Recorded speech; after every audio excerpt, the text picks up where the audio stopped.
Hello, my name is Antero, and today I want to introduce our project, Dice Roll Game.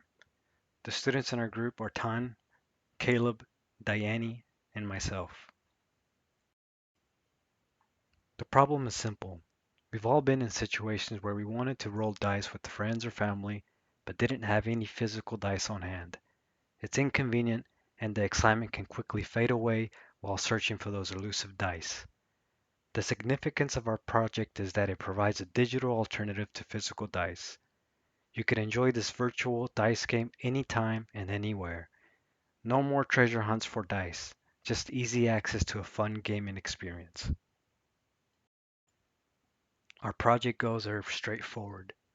Create a user-friendly web application for a virtual dice game that's both functional and visually engaging.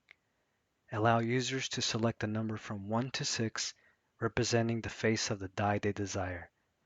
Implement animations and randomization to authentically simulate the roll of a physical die. Deliver a reliable and exciting game of chance for those moments when you're up for some luck testing fun. I'll be demonstrating a live demo of our project. This project is aimed at people who are wanting to play a dice game but don't have a physical dice with them. That's where our website can come in handy. Our website offers a virtual dice game where you can pick which side the dice will land on. When you first visit our website, it will ask you to choose a side the dice will land on. You click your choice, and the dice will appear and start rolling. When it finishes rolling, it will let you know if you win or lose. Let's do a quick test run. So let's say if I was the player and I think it would land on side one, I choose the button for side one, the dice would appear and start rolling. When it's done rolling, it will let me know if I win or lose. In this case, I got lucky and won. So what if I wanted to play again? It's very simple. I would choose another option, either side 1 through 6. I would choose side 2. When I click on side 2, it will start doing the roll animation. Once the animation is done rolling, it will let me know if I win or lose. This time I got unlucky and I lost. But yeah, that's pretty much all there is to our project. It's a pretty much a very simple game, and it's very convenient for people who don't have a dice with them.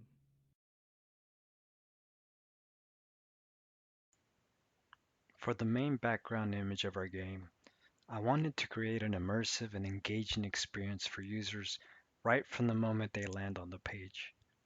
So I opted for a futuristic neon colored image that exudes a sense of excitement and anticipation.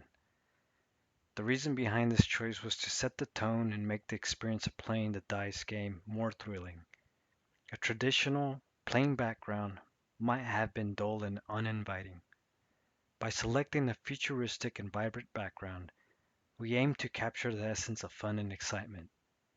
We wanted users to feel like they were entering a futuristic world where they can test their luck and have a great time. It's about breaking away from the ordinary and offering a visually stimulating environment. The choice of background image for the container that holds the rolling die itself was also made with the same principles in mind. We continued with the futuristic neon theme to maintain consistency and keep the overall user experience exciting. We wanted to add an engaging element to the game by simulating rolling dice in the background using animations. To accomplish this, we employed CSS. First, the die class.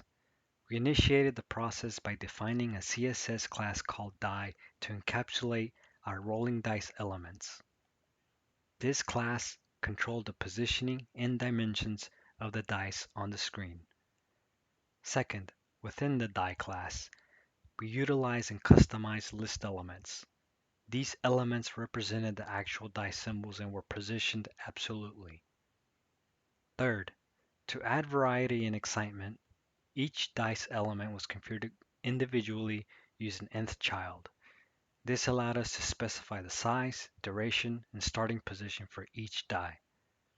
Lastly, to create the rolling effect, we employed keyframes with the animate animation. This controlled the dice element's behavior as they moved up and down the screen. The keyframes dictated transformations such as translation, rotation, opacity, and border radius. This is a piece of code for making a web page. It's designed for a game where you roll dice. The code sets up the web page structure and connects it to the styles and looks. The page shows the game's name, Dice Roll Game, in a big title. This makes it clear what the page is about. Inside the list that sets up for the dice, like rolling dice in a game, there is a box that can show a picture of six-sided die, the kind of die often used in games.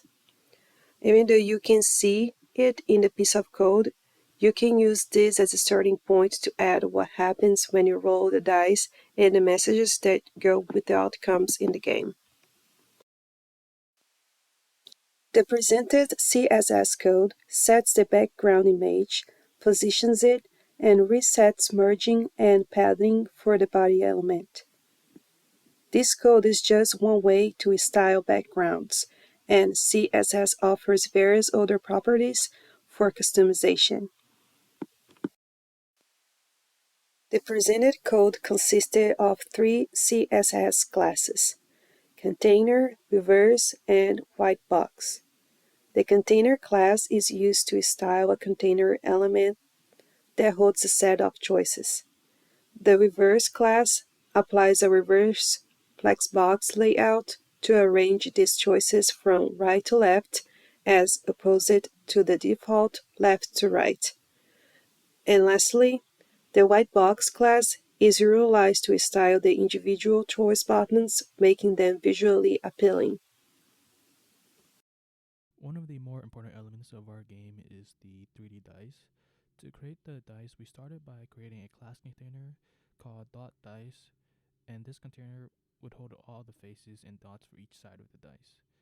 And then we will apply transform styles to this container to ensure that any 3D effects such as transformations are preserved for the child elements inside the container. The next step for creating the 3D dice was making another class called .face. This class gave each side of the dice its square shape in white color. Then we created more classes called .face1, .face2, and so on. We used these classes to rotate and move each side so that it would form a 3D cube shape. At this point, we had the shape like dice, but each face still had no dots yet. The last step in creating the dice was making a class called dots. This class was used to create the dots on each face. Then we targeted each dot on each face using nth child and positioned them each to form the complete 3D dice. In our game, there is some important logic behind it. The first logic is hiding certain elements. In our code, we have several dices and messages for winning and losing, and we want all of them hidden when the page first loads up. To do this, we will set the display to none for elements we want hidden. The next logic in our code is used to reveal certain elements when the player picks where the dice lands by clicking on an anchor link. When the link is clicked on, it adds a fragment identifier in the URL. We use a pseudoclass called target in our code to watch for this fragment identifier. When the pseudoclass target sees the URL has been updated, it will display the corresponding dice and do its roll animation. The last logic in our code is to display a win or lose message when the roll animation ends on the dice. To do this, we use the same concept with revealing the dice in the previous slide, but this time we target our win or lose message instead, and we use a different animation called fade in. This animation will display our message after 5 seconds, which is the total length of the dice roll animation. The Kanban methodology. What is it? Kanban is a project management methodology that stems from the agile approach to development. It organizes required tasks for a project in a minimum of 3 sections. These sections would be to do, doing, and done. There can be more than just the 3 sections, however, but many Kanban boards would use just these 3. The advantages of using the Kanban methodology is it can display tasks in a visual and organized way that is helpful for all members of the team. It also requires everyone to be a leader and not just a project manager, as each person can take the initiative to pull tasks from the to-do board. It also allows members of a team to keep each other accountable, as the Kanban board will show who has done what and who has said they will do something but haven't. How did our group use the Kanban methodology? Well, we utilized 2 major platforms, being Discord and GitHub. On GitHub, we would have a series of tasks that were put out by the project lead that displayed what needed to get done. Each member of the group could pull a task and work on it, and everyone could see who was working on what. When a task was completed, They would post it up to the main board and it would show to everybody that it was done. This would allow people who were going to work on the second part of that task to know that they can start development. On Discord, we would meet regularly as a team and go over what has been done and what would still need to be done. This allowed every member of the team to see the bigger picture of the project beyond the individual tasks that each person had taken on. Some key takeaways from our group's presentation was that we were able to use the Kanban methodology during development. We also used HTML and CSS standards when coding. We were able to create a dice roll interface along with a 3D animated dice. We were able to hide game elements and reveal them later, allowing coders to use the hidden game elements for future iterations without letting the users see those hidden elements until later. We were also able to display a win-loss screen using said hidden elements. Some achievements that we also were able to achieve were we had the ability to create an appearance of randomness when in reality there was not. We were also able to animate using only CSS, which can be useful in cases where JavaScript is not available. We also created the ability to hide game elements, which is key in creating elements of a website that are used in development that the user does not need to see. Some future plans and updates that we would have future plans would include an enhancement of the random aspect. This would include adding more animations to the queue that would allow the die to land on different numbers, increasing the feeling of randomness. We would also like to improve on the user experience by preventing the user from being able to click on options more than once, making the game feel more fluid.